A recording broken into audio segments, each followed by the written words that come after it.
네, 안녕하세요 여러분, 반갑습니다. 오늘은 좀 여러 가지 이야기를 여러분들이랑 같이 해볼 텐데, 첫 번째로는 그 아킨건프라는 로펌이랑, 이 발음이 맞나 모르겠네요.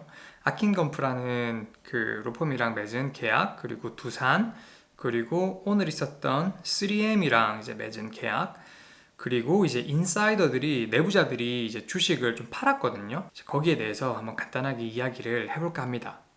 자, 첫 번째로 그 아킨건프라는 로펌이랑 이제 계약을 맺었는데요. 이제 얘네들이 굉장히 큰 로펌이더라고요. 로펌인데 이제 얘네들이 개발 중인 레지스퍼시라는 디지털 법률 그 서비스 플랫폼에 이제 펠렌티어가 같이 참여해서 개발하기로 이제 계약을 한 거예요. 저는 개인적으로 좀 이 소식이 좀 흥미로웠던 점이 이제 펠렌티어가 또 다른 영역에 이제 파이프라인을 설치하기 시작했다라는 점, 저는 이게 굉장히 고무적인 소식이지 않을까라는 생각을 했습니다. 일단 펠렌티어가 좀 뭐랄까 현재까지 좀 굉장히 다양한 섹터에서 계약을 따오고 있잖아요. 따오고 있는데 좀 공격적으로 파운드의 영역을 좀 확장하고 있는 모습을 보여주고 있습니다. 그죠? 특히 뭐 정유, 에너지, 마이닝, 클라우드, 중공업, 또 금융, 헬스, 국방, 또 뭐가 있을까?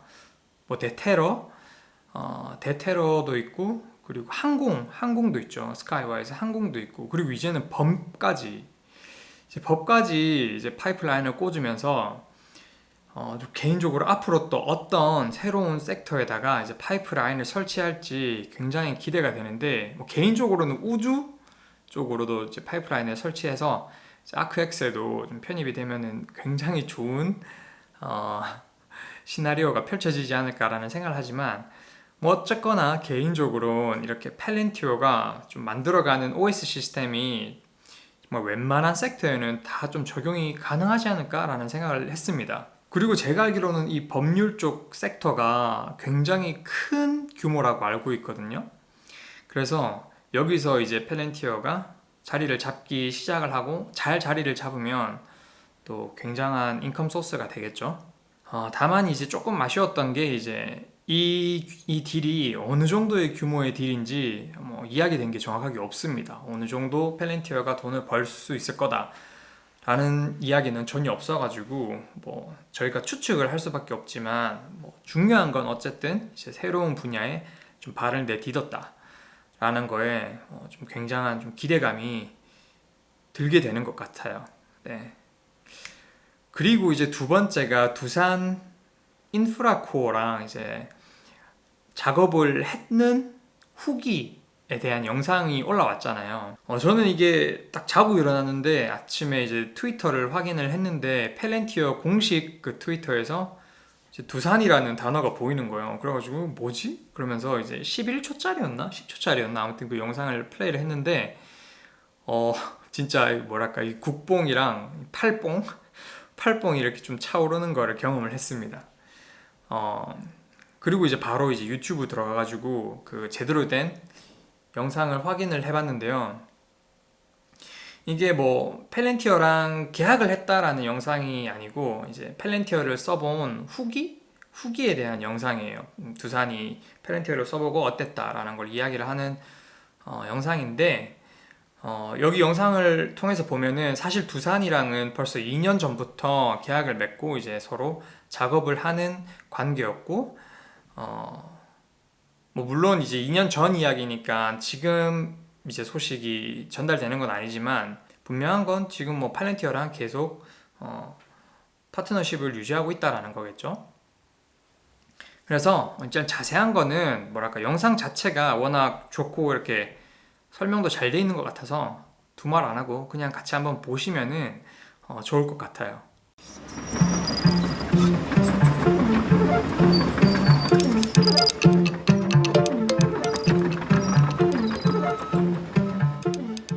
안녕하세요. 두산 인프라코어 CEO 손동현입니다.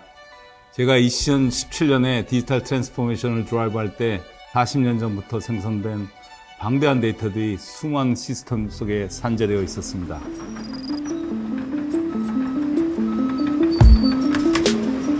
하지만 두산인프라코어는 지난 2년간 팔란티어와의 파트너십을 통해 이러한 한계를 넘어서는 성과를 만들었습니다. 이를 통해 제품 개발, 생산, 영업, 품질, 서비스 등 밸류체인 전반의 데이터를 통합적으로 분석해 임직원 누구나 쉽고 빠르게 데이터 기반의 협업 체계를 구축하고 데이터 중심의 사고와 의사결정을 하는 문화를 만들어가고 있습니다.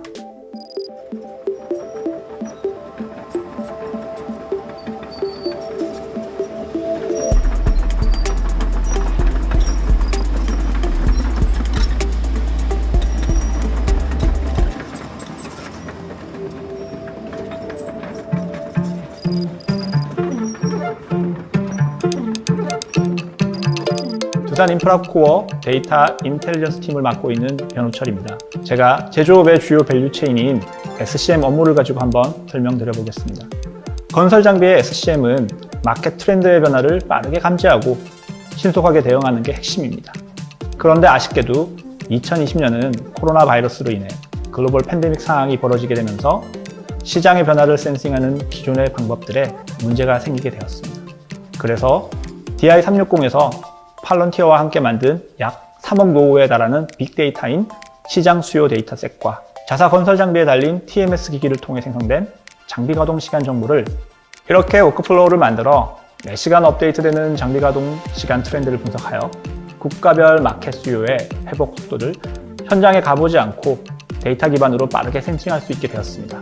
그리고 이런 분석을 기반으로 시장 예측 오류를 개선해 나가는 방법으로 팬데믹 상황 아래서 경쟁사들보다 빠르게 SCM 안정화를 이뤄나갈 수 있게 되었습니다.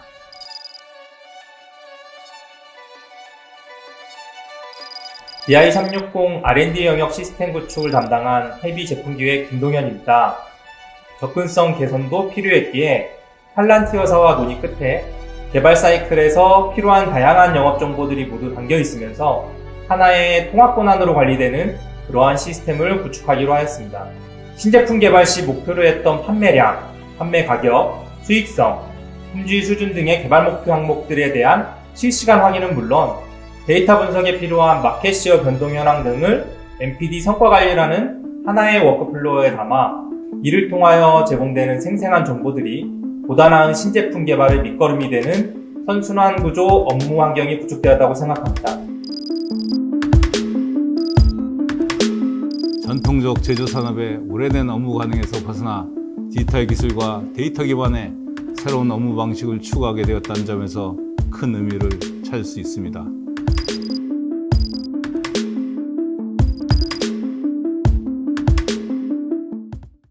일단 저는 개인적으로 이번 딜을 통해서 좀 느꼈던 점은 펠렌티어가 한국 시장을 고려를 하고 있다라는 게 이제 두산이랑 계약을 한 걸로 조금 보여진 것 같고요.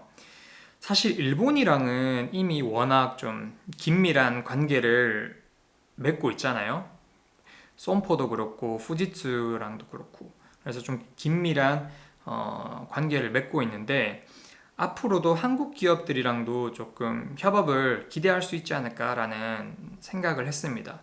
일본이랑 한국이 잘 사는 나라잖아요. 경제 규모가 굉장히 크고 또 동아시아 쪽에서는 중국이랑은 일을 안 한다고 했으니까 펠렌티어가 사실 큰 이제 파일을 가져갈 수 있을 만한 나라가 일본이랑 한국밖에 없다고 보여지는데 그 두 나라의 좀 비중을 좀 늘려가면은 정말 좋을 것 같다라는 생각을 했고, 그리고 펠렌티어가 사실 뭐랄까 미국이 아닌 다른 나라의 기업을 통해서 확장해 가는 모습이 저는 개인적으로 굉장히 아이디얼한 상황이라고 보거든요.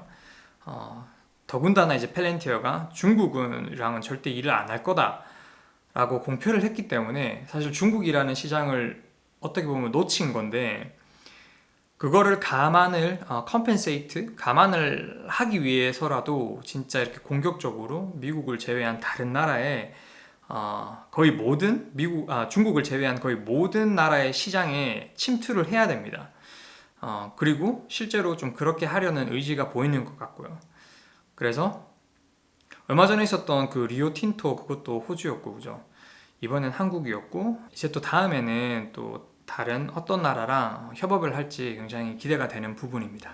그리고 이제 오늘 있었던 3M과의 좀 계약 확장 소식이 있었어요. 근데 이거는 이제 3M과는 좀 예전부터 계약된 파트너였는데 이번에 소식을 통해서 좀 계약을 좀 더 확장시키는 딜을 맺은 것 같습니다. 뭐랄까 3M 역시 이제 모든 게 다 디지털화 되고 있잖아요.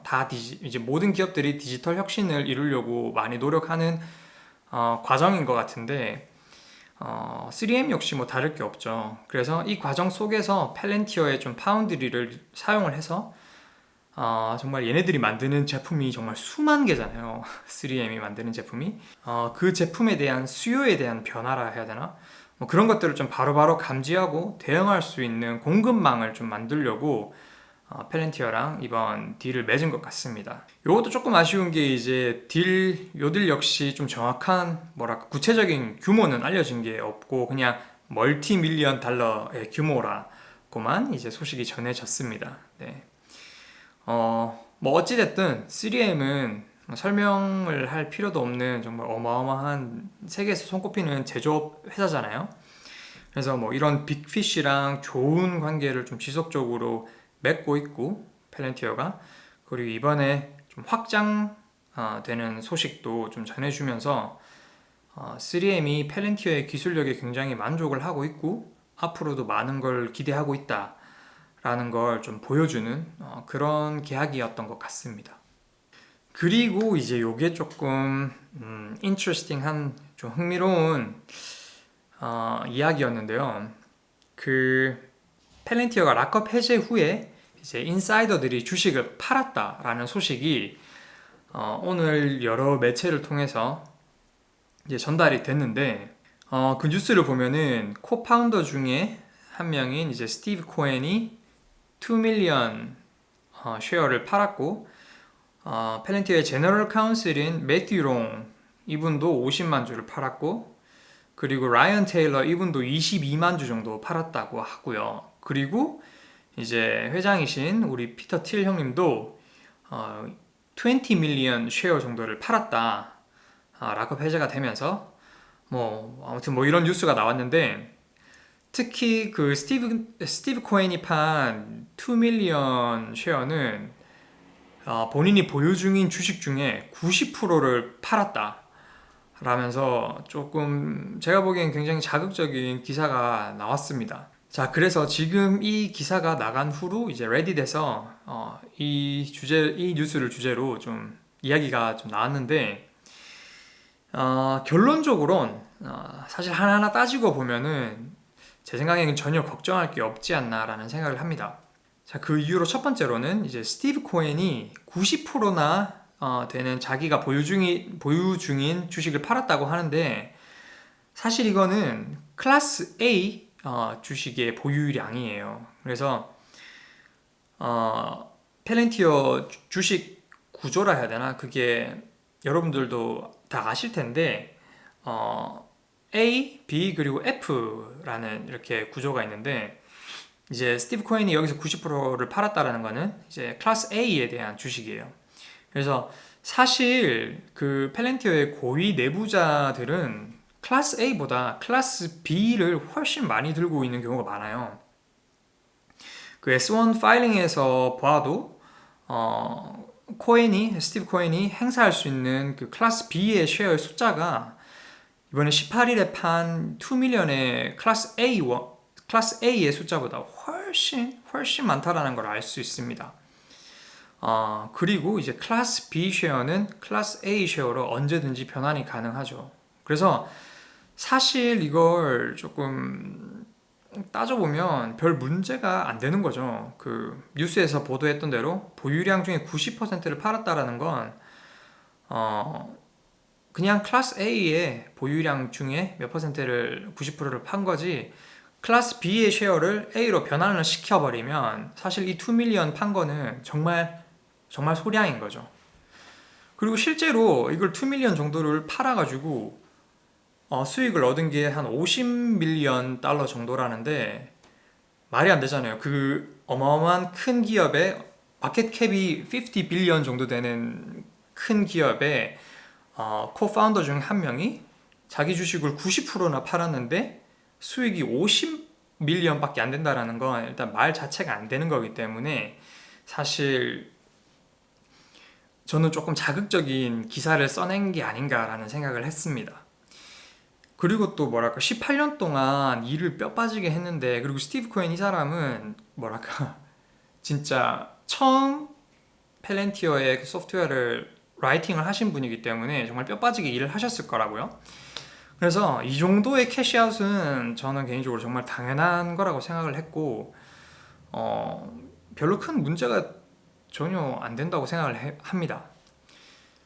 그리고 이제 틸 형님이 파신 20 밀리언 쉐어는 굉장히 많은 거 아니냐라고 하실 수 있는데, 분명 적은 볼륨은 아니죠. 20 밀리언 쉐어가.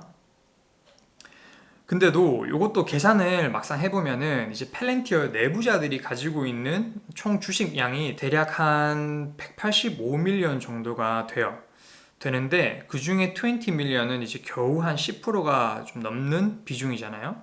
저희가 처음에 락업, 여러분들은 어떠실지 모르겠지만 저는 개인적으로 이제 락업이 해제가 되면은 임원들이 한 10%는 팔지 않을까라는 예상을 했기 때문에, 저는 예상한 대로 그대로 임원들이 락업 해제를 통해서 캐시아웃을 조금 했다라는 정도로 받아들였거든요.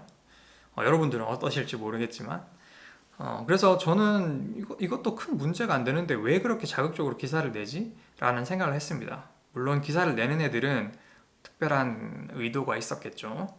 주가가 하락하길 바라는 뭔가 안 좋은 의도가 뒤에 숨어 있지 않았을까라는 뇌피셜을 돌려보는데, 어찌됐건 저는 별로 문제 삼을 게 없다라고 보고, 그리고 실제로도 지금 현재 사실 18일에 있었던 이 모든 셀링이 주가에 반영이 되어 있고, 그리고 결과적으로도 락업 해제 날 25불 선에서 이제 캐시우드 누님이랑 다른 기관에서 정말 공격적으로 사주면서 결국엔 25불 선에서 마무리가 되었죠. 그래서 이게 모든 게 다 반영이 되어 있으니까 너무 걱정을 하지 않으셔도 되지 않을까라는 생각입니다. 네. 그래서 이걸 다 조금 마무리를 지어보면, 제가 생각하는 펠렌티어는 여전히 굉장히 좋은 모습으로 전진을 해나가고 있다라는 생각이 들고요. 그리고 이제 앞서 이야기해드린 소식들, 내부자들 이야기 빼고 그 계약건들, 그 소식들이 정말 2주도 안 되는 기간 안에 쏟아진 소식들이잖아요. 그래서 이런 것만 봐도 정말 매주마다 아니면 뭐 길면 2주에 하나씩은 계약 소식을 전해주고 있는데, 저희가 사실 지금 집중해서 펠렌티어를 지켜봐야 되는 부분은 이 부분인 것 같아요. 이 펠렌티어가 얼마나 계획한 대로 확장을 하고 스케일업을 하고 있나, 이게 가장 중요하지 않나라는 생각을 합니다. 여러분들도 똑같이 생각하고 계실 거라고 생각을 해요. 네. 저는 지금 펠렌티어나 뭐 카프 형님 아니면 보드진이 생각하는 펠렌티어는 지금 거의 뭐 펠렌티어의 주가 흐름을 좀 신경 쓴다기보다 정말, 그러니까 뭐 막말로는 투자자들을 신경 쓴다기보다 진짜 자기가 해야 될 거, 펠렌티어가 앞으로 나가야 될 방향, 그리고 앞으로 시장을 독점하기 위해서 좀 최대한 공격적으로 일을 진행해 나가야 된다 라는 거를 잘 알고 그거를 지키려고 하고 있는 것 같다라는 느낌이 들거든요.